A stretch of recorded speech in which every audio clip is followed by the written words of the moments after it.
ਲੋ ਜੀ ਦੋਸਤੋ, ਕਈ ਤਰ੍ਹਾਂ ਦੇ ਸਕੈਂਡਲ ਜਿਹੜੇ ਨੇ ਉਹ ਪੰਜਾਬ ਦੇ ਵਿੱਚ ਆ ਰਹੇ ਨੇ। ਔਰ ਉਹਦੀ ਵਜ੍ਹਾ ਇਹ ਵੀ ਕਿ ਜਿਨ੍ਹਾਂ ਲੋਕਾਂ ਨੇ ਬਦਨਵਾਨੀ ਰੋਕਣੀ ਹੈ, ਜਿਨ੍ਹਾਂ ਲੋਕਾਂ ਨੇ ਗਵਰਨੈਂਸ ਬਿਹਤਰ ਕਰਨੀ ਹੈ, ਜਿਨ੍ਹਾਂ ਲੋਕਾਂ ਨੇ ਕੋਈ ਲੋਕਾਂ ਨੂੰ ਸਹੂਲਤਾਂ ਦੇਣੀਆਂ ਨੇ ਆਮ ਬੰਦਿਆਂ ਨੂੰ, ਉਹਨਾਂ ਦੀ ਤੋਜੋ ਕਿਤੇ ਹੋਰ ਹੈਗੀ। ਔਰ ਇਸ ਤੋਜੋ ਨਾ ਹੋਣ ਦੀ ਵਜ੍ਹਾ ਨਾਲ ਹੋ ਇਹ ਰਿਹਾ ਵੇ ਕਿ ਬਹਾਵਲ ਨਗਰ ਤੋਂ ਇੱਕ ਸਕੈਂਡਲ ਆਇਆ ਕਿ ਉੱਥੇ 22 ਸੈਂਟਰ ਸਨ ਜਿੱਥੇ ਬਾਰਦਾਨਾ ਦਿੱਤਾ ਜਾ ਰਿਹਾ ਸੀ ਜਾਂ ਦੇਣ ਵਾਸਤੇ ਉਹ ਸੈਂਟਰ 'ਤੇ ਮੁਕਰਰ ਕੀਤੇ ਗਏ ਸਨ।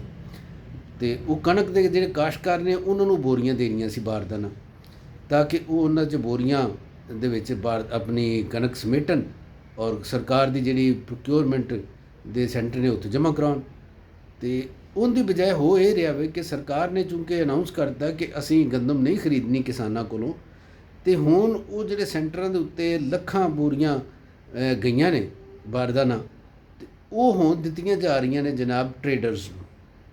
ਕਿਸਾਨਾਂ ਦੀ ਬਜਾਏ ਟਰੇਡਰਸ ਨੂੰ ਦਿੱਤੀਆਂ ਜਾ ਰਹੀਆਂ। ਔਰ ਇਹ ਕਰੋੜਾਂ ਔਰ ਅਰਬਾਂ ਰੁਪਏ ਦਾ ਘੁਪਲਾ ਇੱਕ ਹੋ ਰਿਹਾ ਵੇ ਹਕੂਮਤ ਦੀ ਅੱਖਾਂ ਦੇ ਥੱਲੇ। ਕਈ ਦਿਨ ਪਹਿਲੇ ਉਕਾੜਾ ਦੇ ਕੁਝ ਇਲਾਕਿਆਂ ਤੋਂ ਵੀ ਇਹ ਖਬਰ ਆਈ ਸੀ ਕਿ ਉੱਥੇ ਕਿਸਾਨਾਂ ਨੇ ਬੜਾ ਇਹਤਜਾਜ ਕੀਤਾ, ਬਲਕਿ ਕਿਸਾਨਾਂ ਨੇ ਖੁਦ ਉਹ ਇੱਕ ਸੈਂਟਰ ਦੇ ਉੱਤੇ ਜਾ ਕੇ ਛਾਪਾ ਮਾਰਿਆ ਔਰ ਉੱਥੇ ਜਿਹੜਾ ਅਮਲਾ ਬੈਗਸ ਗੰਨੀ ਬੈਗ ਜਿਹੜੇ ਨੇ ਉਹਨਾਂ ਦੀ ਖਰੀਦੋ ਫਰੋਖਤ 'ਚ ਮੁਲਵਸ ਸੀ ਉਹਨੂੰ ਫੜਿਆ ਰੰਗੇ ਹੱਥੋਂ। ਇਹ ਵਾਕਿਆ ਹੋ ਚੁੱਕਿਆ।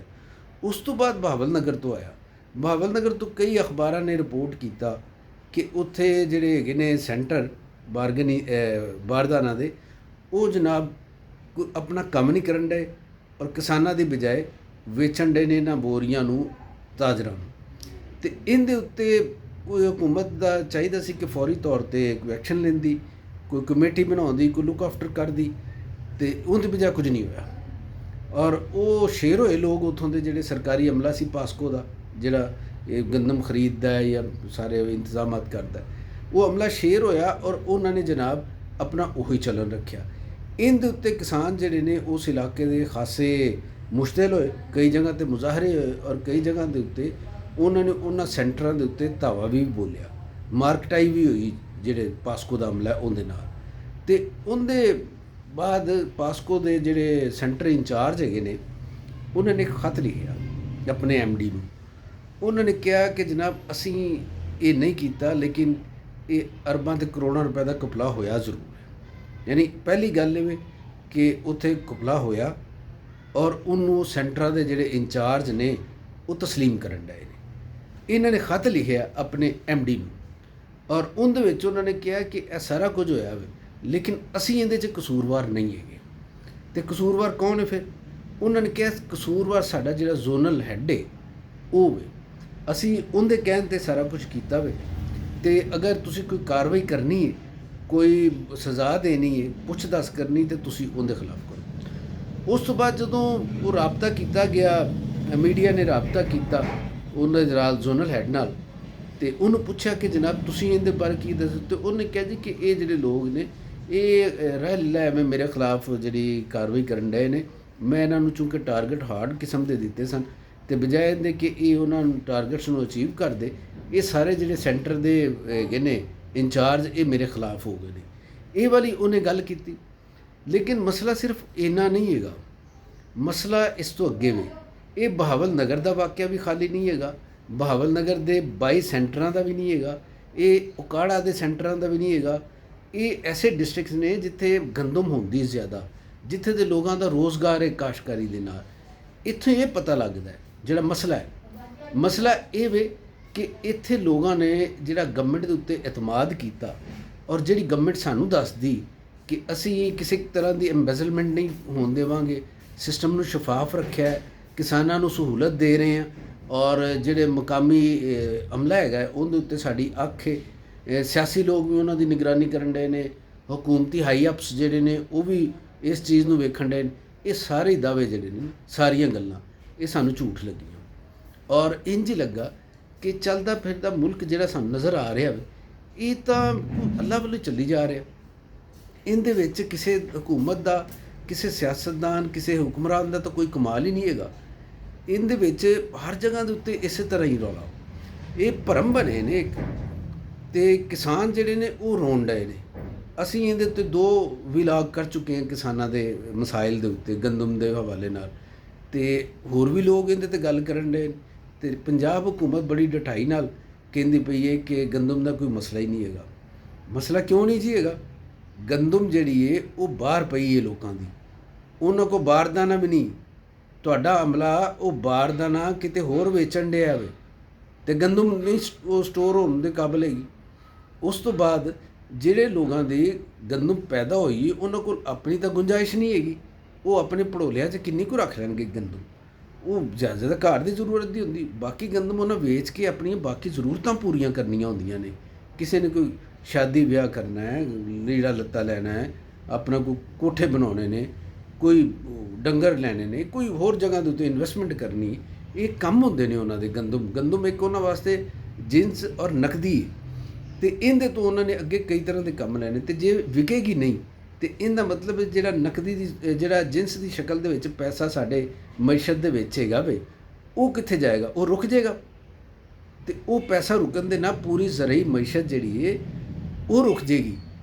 ਔਰ ਕਿਸਾਨ ਜਿਹੜੀ ਹੈਗੇ ਨੇ, ਕਿਸਾਨ ਉਹਨਾਂ ਦੀਆਂ ਜ਼ਰੂਰਤਾਂ ਪੂਰੀਆਂ ਨਹੀਂ ਹੋਣਗੀਆਂ, ਔਰ ਕਿਸਾਨ ਜਿਹੜੇ ਨੇ ਉਹ ਫਿਰ ਸੜਕਾਂ 'ਤੇ ਆਉਣਗੇ ਅਤੇ ਮੁਲਕ ਦੇ ਵਿੱਚ ਕੀ ਹੋਏਗਾ? ਅਨਰੈਸਟ ਹੋਵੇਗਾ। ਇਹਨਾਂ ਚੀਜ਼ਾਂ ਦਾ ਇੱਕ ਦੂਸਰੇ ਦੇ ਨਾਲ ਤਾਲੁਕ ਹੈਗਾ ਵੇ। ਹਮੇਸ਼ਾ ਮਈਸ਼ਤ ਅਗਰ ਮਜ਼ਬੂਤ ਰਹੇ, ਮਜ਼ਦੂਰ ਔਰ ਕਿਸਾਨ ਅਸੂਦਾ ਰਹਿਣ ਅਤੇ ਇਹਤਜਾਜ ਨਹੀਂ ਹੁੰਦੇ, ਪੁਰਅਮਨ ਰਹਿੰਦਾ ਮਾਹੌਲ। ਸਿਆਸੀ ਹਕੂਮਤਾਂ ਆਰਾਮ ਦੇ ਨਾਲ ਆਪਣਾ ਟਾਈਮ ਪੂਰਾ ਕਰਦੀਆਂ ਨੇ, ਲੋਕ ਉਹਨਾਂ ਦੀ ਗੱਲ ਦੇ ਉੱਤੇ ਯਕੀਨ ਕਰਦੇ ਨੇ, ਅਤੇ ਜਦੋਂ ਇਹ ਨਹੀਂ ਹੁੰਦਾ ਤਾਂ ਫਿਰ ਉਹ ਸੜਕਾਂ 'ਤੇ ਆਉਂਦੇ ਨੇ। ਅਤੇ ਮੁਲਕ ਦੇ ਹਾਲਾਤ ਤਾਂ ਵੈਸੇ ਹੀ ਇਸ ਤਰ੍ਹਾਂ ਦੇ ਹੋਏ ਖਲੋਤੇ ਨੇ ਕਿ ਆਸਾਨੀ ਦੇ ਨਾਲ ਕਿਸੇ ਵੀ ਕਮਿਊਨਿਟੀ ਨੂੰ, ਕਿਸੇ ਵੀ ਤਬਕੇ ਨੂੰ, ਕਿਸੇ ਵੀ ਬਰਾਦਰੀ ਨੂੰ ਤੁਸੀਂ ਇਸ਼ਤਿਹਾਲ ਦਵਾ ਸਕਦੇ ਜੇ, ਔਰ ਉਸ ਇਸ਼ਤਿਹਾਲ ਤੋਂ ਬਾਅਦ ਉਹ ਇਹਤਜਾਜ ਕਰਨਗੇ। ਔਰ ਉਹ ਇਹਤਜਾਜ ਬੜਾ ਸੰਗੀਨ। ਕੁਝ ਦਿਨ ਪਹਿਲੇ ਅਸੀਂ ਵੇਖਿਆ ਕਿ ਕਸ਼ਮੀਰ ਵਿੱਚ ਕੀ ਹੋਇਆ। ਵੈਸੇ ਤਾਂ ਪੂਰੇ ਪਾਕਿਸਤਾਨ ਦੇ ਲੋਕਾਂ ਦਾ ਇਹੀ ਮਸਲਾ ਹੈ ਕਿ ਬਿਜਲੀ ਦੇ ਬਿੱਲਾਂ ਦੇ ਵਿੱਚ ਪਤਾ ਨਹੀਂ ਕਿਹੜਾ ਕਿਹੜਾ ਟੈਕਸ ਲਾਇਆ ਜਾਂਦਾ, ਔਰ ਕੋਈ ਕਿਸੇ ਅਦਾਲਤ ਤੋਂ ਸੁਣਵਾਈ ਨਹੀਂ ਕਿ ਇਹਨੂੰ ਰੋਕਿਆ ਜਾਵੇ। ਪੁੱਛਿਆ ਜਾਵੇ ਹਕੂਮਤ ਕੋਲੋਂ ਕਿ ਜਨਾਬ ਇਹ ਕਿਹੜਾ ਤਰੀਕਾ ਹੈ ਟੈਕਸ ਲੈਣ ਦਾ ਕਿ ਤੁਸੀਂ 3600 ਕਿਸਮ ਦੇ ਟੈਕਸ ਬਿਜਲੀ ਦੇ ਬਿੱਲਾਂ 'ਚ ਲਾ ਦਿੱਤੇ ਨੇ। ਅਤੇ ਇਹਨਾਂ ਚੀਜ਼ਾਂ ਦੇ ਨਾਲ ਨਾਲ ਜਿਹੜੀ ਗੱਲ ਹੈਗੀ ਕਿਸਾਨ ਵਾਲੀ, ਅਤੇ ਕਿਸਾਨ ਵੀ ਪੁੱਛਦਾ ਹੈ ਕਿ ਜਨਾਬ ਮੈਂ ਇਸ ਮੁਲਕ ਨੂੰ ਖਵਾਉਣਾ ਵਾ, ਮੇਰੀ ਜਿਹੜੀ ਕਾਸ਼ਤ ਕੀਤੀਆਂ ਹੋਈਆਂ ਫਸਲਾਂ ਨੇ, ਜਿਨਸਾਂ ਨੇ, ਉਹਦੇ ਨਾਲ ਤੁਹਾਡੇ ਢਿੱਡ ਦੀ ਭੁੱਖ ਮਿਟਦੀ, ਅਤੇ ਅੱਜ ਮੇਰੀ ਭੁੱਖ ਜਿਹੜੀ ਹੈ ਉਹ ਕੌਣ ਮਿਟਾਵੇਗਾ? ਕਿਸਾਨ ਇਹ ਸਵਾਲ ਬਾਰ-ਬਾਰ ਕਰਨ ਡਿਆ, ਔਰ ਸਾਡੇ ਜਿਹੜੇ ਹੁਕਮਰਾਨ ਨੇ ਉਹ ਉਹਦੇ ਸਵਾਲ ਤੋਂ ਮੂੰਹ ਪਰਲੇ ਪਾਸੇ ਕਰ ਲੈਂਦੇ ਨੇ। ਇਹ ਜ਼ਿਆਦਾ ਦੇਰ ਗੱਲ ਚੱਲਣੀ ਨਹੀਂ ਹੈਗੀ। ਕਿਸਾਨ ਅਗਰ ਇਸ਼ਤਿਹਾਲ 'ਚ ਆਇਆ, ਕਿਸਾਨ ਅਗਰ ਮੁਤਮਈਨ ਨਾ ਹੋਇਆ ਤਾਂ ਕੀ ਹੋਵੇਗਾ? ਅਗਲੇ ਸਾਲ ਉਹ ਕਣਕ ਨਹੀਂ ਬੀਜੇਗਾ, ਉਹ ਹੋਰ ਜਿੰਸ ਨਹੀਂ ਬੀਜੇਗਾ, ਅਤੇ ਜਦੋਂ ਉਹ ਆਪਣਾ ਕੰਮ ਨਹੀਂ ਕਰੇਗਾ ਤਾਂ ਫਿਰ ਤੁਹਾਨੂੰ ਬਾਹਰੋਂ ਮੰਗਵਾਉਣੀਆਂ ਪੈਣਗੀਆਂ ਚੀਜ਼ਾਂ, ਅਤੇ ਬਾਹਰ ਤਾਂ ਤੁਹਾਡੇ ਕੋਲ ਤੇਲ ਲੈਣ ਦੇ ਪੈਸੇ ਨਹੀਂ ਹੈਗੇ, ਤੁਸੀਂ ਖੁਰਾਕ ਕਿਵੇਂ ਮੰਗਵਾਓਗੇ? ਕੁਝ ਤਾਂ ਸੋਚੋ। ਅਤੇ ਇਹ ਵਾਲੇ ਜਿਹੜੇ ਮਾਮਲਾਤ ਨੇ ਕਿ ਅਗਰ ਹਕੂਮਤ ਦੇ ਸਾਰੇ ਦਾਅਵੇ ਦੇ ਬਾਵਜੂਦ ਗਨੀ ਬੈਗਸ ਜਿਹੜੇ ਨੇ ਉਹ ਵਿਕਣ ਡਏ ਨੇ, ਔਰ ਸਰਕਾਰੀ ਅਮਲਾ ਉਹਦੀ ਐਮਬੈਜ਼ਲਮੈਂਟ 'ਚ ਸ਼ਾਮਲ ਹੈ, ਔਰ ਵੱਡੀ ਆਲਾ ਸਤਹ ਤੱਕ ਸ਼ਾਮਲ ਹੈ, ਅਤੇ ਫਿਰ ਇਹਦਾ ਮਤਲਬ ਹੈ ਕਿ ਸਿਰਫ ਸਰਕਾਰੀ ਅਮਲਾ ਨਹੀਂ ਹੈਗਾ, ਉਹ ਹਕੂਮਤ ਦੇ ਵੀ ਵੱਡੇ ਲੋਕ ਉਹਦੇ ਵਿੱਚ ਸ਼ਾਮਲ ਨੇ ਕਿਤੇ ਨਾ ਕਿਤੇ। ਅਤੇ ਇਹ ਹਕੂਮਤ ਨੂੰ ਹੁਣ ਆਪਣਾ ਇਹਤਸਾਬ ਖੁਦ ਕਰਨਾ ਚਾਹੀਦਾ ਹੈ। ਖੁਦ ਇਹਤਸਾਬੀ ਵੀ ਜਮਹੂਰੀਅਤ ਦਾ ਇੱਕ ਹੁਸਨ ਹੈਗਾ। ਜਿਹੜੇ ਬਾਕੀ ਸਾਰੇ ਹੁਸਨ ਦੱਸੇ ਜਾਂਦੇ ਨੇ ਕਿ ਮੇਕਅਪ ਨੇ ਇਹ ਜਮਹੂਰੀਅਤ ਦੇ, ਅਤੇ ਇੱਕ ਖੁਦ ਇਹਤਸਾਬੀ ਵੀ ਉਹਦਾ ਅੰਸਰ ਹੈਗਾ। ਅਤੇ ਇਸ ਪਾਸੇ ਆਵੇ ਹਕੂਮਤ, ਕਿਸਾਨਾਂ ਦੇ ਮਸਾਇਲ ਦੂਰ ਕਰੇ, ਔਰ ਇਹ ਜਿਹੜੀ ਐਮਬੈਜ਼ਲਮੈਂਟ ਖੁਰਦ-ਬੁਰਦ ਹੋਣ ਡਈ ਹੈ ਮਾਮਲਾਤ ਦੇ ਵਿੱਚ, ਗਨੀ ਬੈਗਸ ਦੇ ਹਵਾਲੇ ਨਾਲ, ਕਣਕ ਦੀ ਖਰੀਦੋ ਫਰੋਖਤ ਦੇ ਹਵਾਲੇ ਨਾਲ, ਕਿਸਾਨਾਂ ਨੂੰ ਸਹੂਲੀਅਤ ਦੇ ਹਵਾਲੇ ਨਾਲ, ਕਿਸਾਨਾਂ ਵਾਸਤੇ ਜਿਹੜੇ ਪੈਕੇਜ ਅਨਾਊਂਸ ਕੀਤੇ ਜਾਂਦੇ ਨੇ ਉਹ ਪੈਕੇਜ ਦੇ ਕਿਸਾਨਾਂ ਤੱਕ ਪਹੁੰਚਣ ਦੇ ਮਰਾਹਲ ਦੇ ਵਿੱਚ ਜਿਹੜੀ ਐਮਬੈਜ਼ਲਮੈਂਟ ਹੁੰਦੀ, ਇਹ ਸਾਰੇ ਮਾਮਲਾਤ ਜਿਹੜੇ ਨੇ ਇਹ ਸ਼ਫਾਫ ਹੋਣੇ ਚਾਹੀਦੇ ਨੇ। ਇਹਦੀ ਜਾਂਚ ਪੜਤਾਲ ਵੀ ਹੋਣੀ ਚਾਹੀਦੀ। ਇਹ ਹਕੂਮਤ ਨੇ ਜਿੰਨੇ ਕੰਮ ਕੀਤੇ ਨੇ, ਕਿਉਂਕਿ ਸਭ ਤੋਂ ਵੱਡੀ ਇੱਕ ਸਵਾਲ ਇਹ ਪੈਦਾ ਹੋ ਰਿਹਾ ਹੈ ਕਿ ਜਿਹੜੀ ਪੰਜਾਬ ਦੀ CM ਨੇ ਉਹਨਾਂ ਦੇ ਵਿੱਚ ਇਹ ਸਲਾਹੀਅਤ ਵੀ ਹੈਗੀ ਕਿ ਨਹੀਂ ਹੈਗੀ ਐਡਾ ਵੱਡਾ ਸੂਬਾ ਚਲਾਉਣ ਦੀ। ਅਤੇ ਅਗਰ ਇਹ ਸਾਰਾ ਕੁਝ ਹੁੰਦਾ ਰਿਹਾ ਅਤੇ ਉਹਨਾਂ ਦੀ ਕੀ ਤੁਸੀਂ ਕਹੋਗੇ ਕਿ ਉਹ ਹੁਕਮਰਾਨੀ ਦੇ ਉੱਤੇ ਸਵਾਲ ਉੱਠੇਗਾ, ਔਰ ਨਾਲ ਨਾਲ ਇਹ ਵੀ ਹੋਵੇਗਾ ਕਿ ਇਹ ਸ਼ਾਇਦ ਫਿਰ ਉਹਨਾਂ ਦੀ ਆਖਰੀ ਹੁਕਮਰਾਨੀ ਹੋਵੇਗੀ। ਅਤੇ ਜਿੰਦੇ ਰਹੋ, ਵਸਦੇ ਰਹੋ, ਇਨਸ਼ਾ ਅੱਲਾ ਅਗਲੇ ਵੀਲਾਗ ਦੇ ਨਾਲ ਫਿਰ ਹਾਜ਼ਰ ਹੋ।